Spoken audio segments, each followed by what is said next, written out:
Hello friends, welcome to my channel. నా ఛానల్ని ఖచ్చితంగా సబ్స్క్రైబ్ చేసి లైక్ చేయండి, షేర్ చేయండి. ఎందుకంటే ఇటువంటి ఇన్ఫర్మేషన్ ఎటువంటిదైనా సరే డైరీ ఫామ్ పెట్టాలన్నా వద్దా, సక్సెస్ ఫెయిల్ ఎందుకు అవుతుంది, ప్లస్ కొత్తగా అయినప్పుడు వచ్చే ప్రాబ్లమ్స్ ఇవన్నీ చెప్తూ ఉంటాను. నా పాత వీడియో చూడండి. సో విషయానికి వెళ్తే కొద్దిగా హెవీ సైజు ఉండి గేదెలు ఉండి హెవీ మిల్క్ ఇచ్చేటి ఒక 16 ఒక రోజుకి ఆ పైన 16 లీటర్ల పైన ఇచ్చే గేదెలకు ఫస్ట్ 90% కాల్షియం డౌన్ అయ్యే అవకాశం ఉంటుంది. ఇంతకుముందు వీడియోలో పెట్టిన.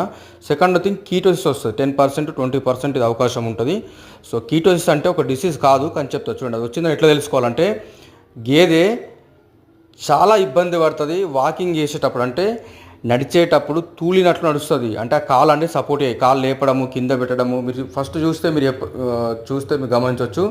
సో కింద పడిపోవడము ఇది తొందరగా జరుగుతుంది. ఎందుకంటే ఎనర్జీ లెవెల్స్ సడన్గా డ్రాప్ అవుతాయి. అంటే ఎక్కువ ఎనర్జీ కావాలా, గేదె ఎక్కువ పాలు ఇచ్చి ఎక్కువ సైజు ఉన్నప్పుడు. సో ఎనర్జీ అందనప్పుడు బాడీలో ఉన్న ఫ్యాట్ బ్రేక్ డౌన్ అవుతుంది. ఆ బ్రేక్ డౌన్ అయ్యి గేదెకి ఎనర్జీ వస్తుంది. ఎనర్జీతో పాటు కీటోన్స్ అంటే బాడీలో రక్తంలో ఎక్కువ రిలీజ్ అవుతాయి. కీటోన్స్ రిలీజ్ అయినప్పుడు నరాలకు ఇబ్బంది అవుతుంది. సో అందుకని గేదె చక్కగా నిల్చోలేకపోవడం, తూలినట్లు ఉండడము అట్లాంటివి గమనిస్తాము. సో జ్వరం కూడా చెక్ చేయాలా. సో అప్పుడు కాల్షియం కూడా డౌన్ అవుతుంది. సో చూడండి, గేదె మనం ట్రీట్మెంట్ చేసిన తర్వాత ఈ రకంగా ఉంది. మంచిగా తింటుంది ఇమ్మీడియట్గా. మార్నింగ్ ఈ వీడియో అది రాత్రి 12 గంటలకు అయింది.